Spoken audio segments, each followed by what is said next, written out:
नमस्कार, सलाम। आज बिमलाई गांव के अंदर इस पवित्र दरगाह के इस पवित्र कार्यक्रम में मंच पर विराजमान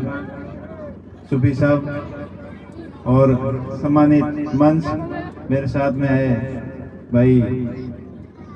आड़ा साहब और आसपास के गांव से आए हुए समस्त मेरे भाइयों, माताएं, बहनें, आप सभी का बहुत बहुत आभार। सबसे पहले मैं आप सभी से क्षमा चाहूँगा कि आने में अनिल भाई कब से सुबह से फोन कर रहे थे और ये 3-4 दिन से कह रहे थे आना है प्रोग्राम में, तो मैंने बोला था मैं कोशिश करूँगा और आने का आपका जोग संजोग था और आपका स्नेह बुला लाया, तो मैं देरी से पहुँचा, इसके लिए आप सभी से क्षमा चाहता हूँ। और साथ ही साथ इस अच्छे प्रोग्राम के आयोजन करता समस्त कमेटी का बहुत बहुत धन्यवाद व्यक्त करता हूं कि आपने ये शानदार प्रोग्राम करवाया और आसपास के इन सभी गांवों के लोग यहाँ इस प्रोग्राम के अंदर उपस्थित हुए। और अभी मौलवी साहब बता रहे थे कि शिक्षा की कमी है, तो वास्तव में आपके समाज में सबसे ज्यादा, वैसे तो बाड़मेर जिला शिक्षा की दृष्टि से हमेशा पिछले जिलों की श्रेणी में आता था। पिछले 15-20 साल में जैसे जैसे धीरे धीरे सुधार आया और शिक्षा के प्रति जागरूकता बढ़ी, तो उसमें जागरूकता की कमी आपके समाज में सबसे ज्यादा रही। काफी बच्चे पढ़ लिख कर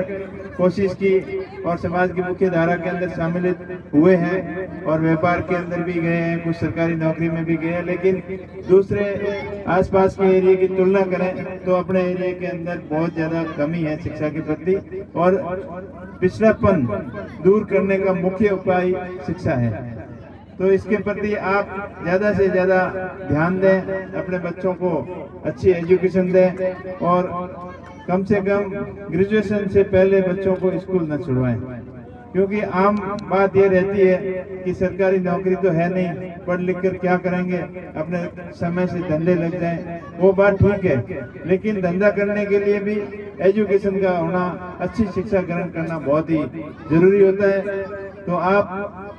अगर शिक्षा के प्रति ज्यादा ध्यान दोगे तभी आपका समाज हर दिशा के अंदर आगे बढ़ पाएगा। आपकी दरगाह कमेटी की तरफ से काफी डिमांड मेरे को बताई है,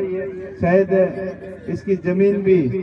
अभी आवंटित नहीं हुई है, तो जमीन सबसे पहले तो जमीन आवंटन करने के लिए कलेक्टर साहब को लेटर लिखेंगे कि यहाँ इस दरगाह के लिए जमीन आवंटित करें और जमीन आवंटन होने के बाद में आपके लिए चार दीवारी की भी व्यवस्था करेंगे, टिन शेड की भी व्यवस्था कराएंगे और जो आपकी दरगाह कमेटी कहेगी वो काम करने के लिए हमेशा हाजिर रहेंगे। साथ ही साथ मैं आप सबसे अपील करूंगा कि आप एजुकेशन के प्रति थोड़ा ज्यादा ध्यान दें, अपने बच्चे और बच्ची के अंदर कोई फर्क नहीं समझें और सबको अच्छी शिक्षा देने का प्रयास करें। और जब भी अच्छी शिक्षा ग्रहण करेंगे बच्चे तभी अपन आगे बढ़ पाएंगे, चाहे समय का रोजगार हो, चाहे सरकारी नौकरी हो, चाहे किसी भी प्रकार का काम हो, क्योंकि टैलेंट की कोई कमी नहीं है, हुनर की कोई कमी नहीं है, क्योंकि काम ही अपना ऐसा है। अभी मोहल्ला समाज का काम जो बर्तन बनाने का होता था वो एक टेक्निकल काम है, हर कोई चाकी सलाह के बर्तन नहीं बना सकता, उसके अंदर दिमाग की जरूरत होती है, तो दिमाग की तो कोई कमी नहीं है। तो आप उसके साथ साथ मिस्त्री के काम में भी बड़े माहिर हैं, यहाँ के बच्चे ज्यादातर मैकेनिकल का काम करते हैं, तो हुनर की कोई कमी नहीं है। अगर हुनर के साथ में शिक्षा को जोड़ दोगे तो आप निश्चित तौर पर हमेशा आगे बढ़ते रहेंगे, कोई आपको दुनिया की ताकत आगे बढ़ने से नहीं रोक पाएगी। तो आप विशेषकर एजुकेशन के प्रति ध्यान दें और मेरा भी प्रयास रहेगा कि सरकारी स्कूल हैं जहाँ बच्चे पढ़ने जाते हैं, सबसे ज्यादा जो आर्थिक रूप से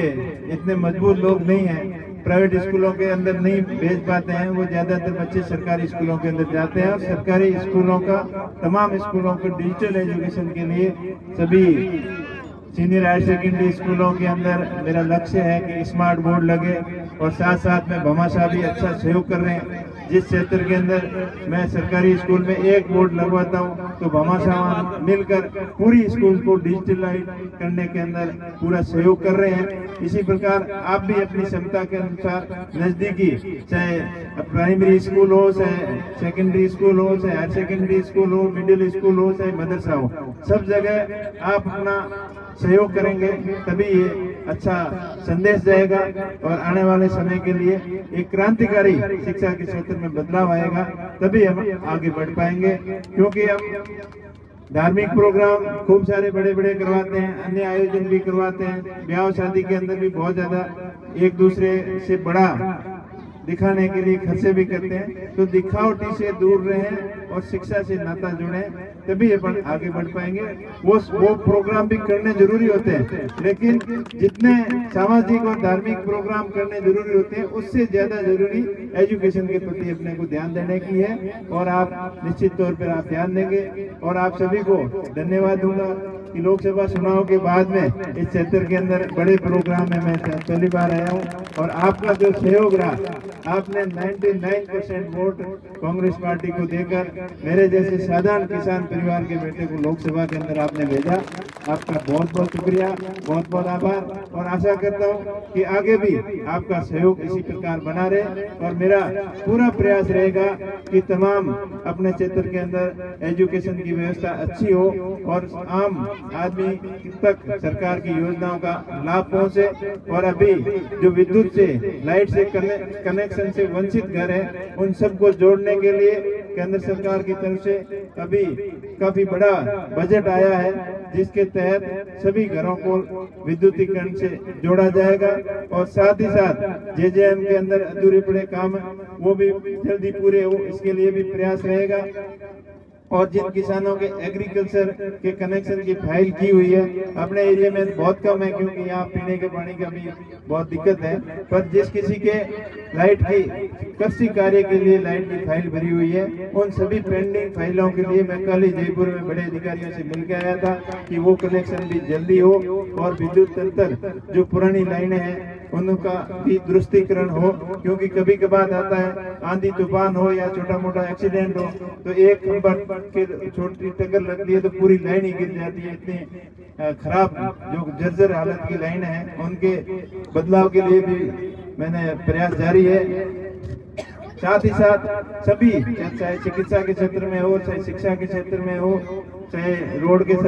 बारे में हो, चाहे टेलीकॉम के बारे में हो, कई जगह फोन आते हैं आपके टावर की कमी है, सिग्नल बराबर नहीं आते हैं। जहाँ पर टावर की कमी है वहाँ टावर भी लगाएंगे। और प्रधानमंत्री ग्रामीण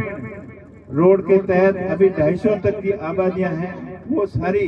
सड़कें अभी मंजूरी हो गई है और जल्दी स्वीकृति आने वाली है, कार्यादेश जारी होने वाले हैं। और मेरा प्रयास रहेगा कि अभी तक तो 250 की संख्या तक का उसमें पीएमजीएसवाई में लिए हैं और मेरा प्रयास है कि 100 और 150 की ढाणियों के ग्रुप समूह बनाकर सबको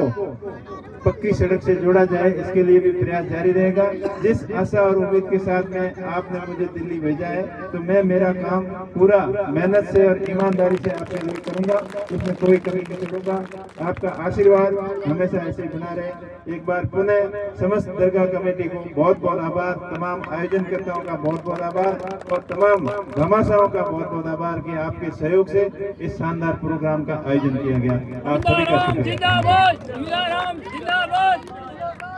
बहुत ही अभी थोड़ा लेट हुआ, इसके लिए माफी चाहता हूँ और मैं आपका ही सबका छोटा भाई हूँ। और अभी क्या है कि जो जैसे कि अपने सांसद साहब है और हजरत ने बताया है तो सांसद साहब थोड़ा ध्यान दीजिए हमारे। और पिछड़ी हुई कौम है और दरगाह में जो भी है वो लिखित में दो आप, और मैं सांसद साहब को बात करके इनके कोटे से जो भी है वो फंड अपन पास करवाएंगे। और देने में साहब कोई कमी नहीं रखते, देने में साहब कोई कमी नहीं रखते, बस आप काम लाओ और ये इनके काम ले दो। और ज्यादा मुझे भाषणबाजी आती नहीं है, कोई गलती हुई हो तो माफ करना।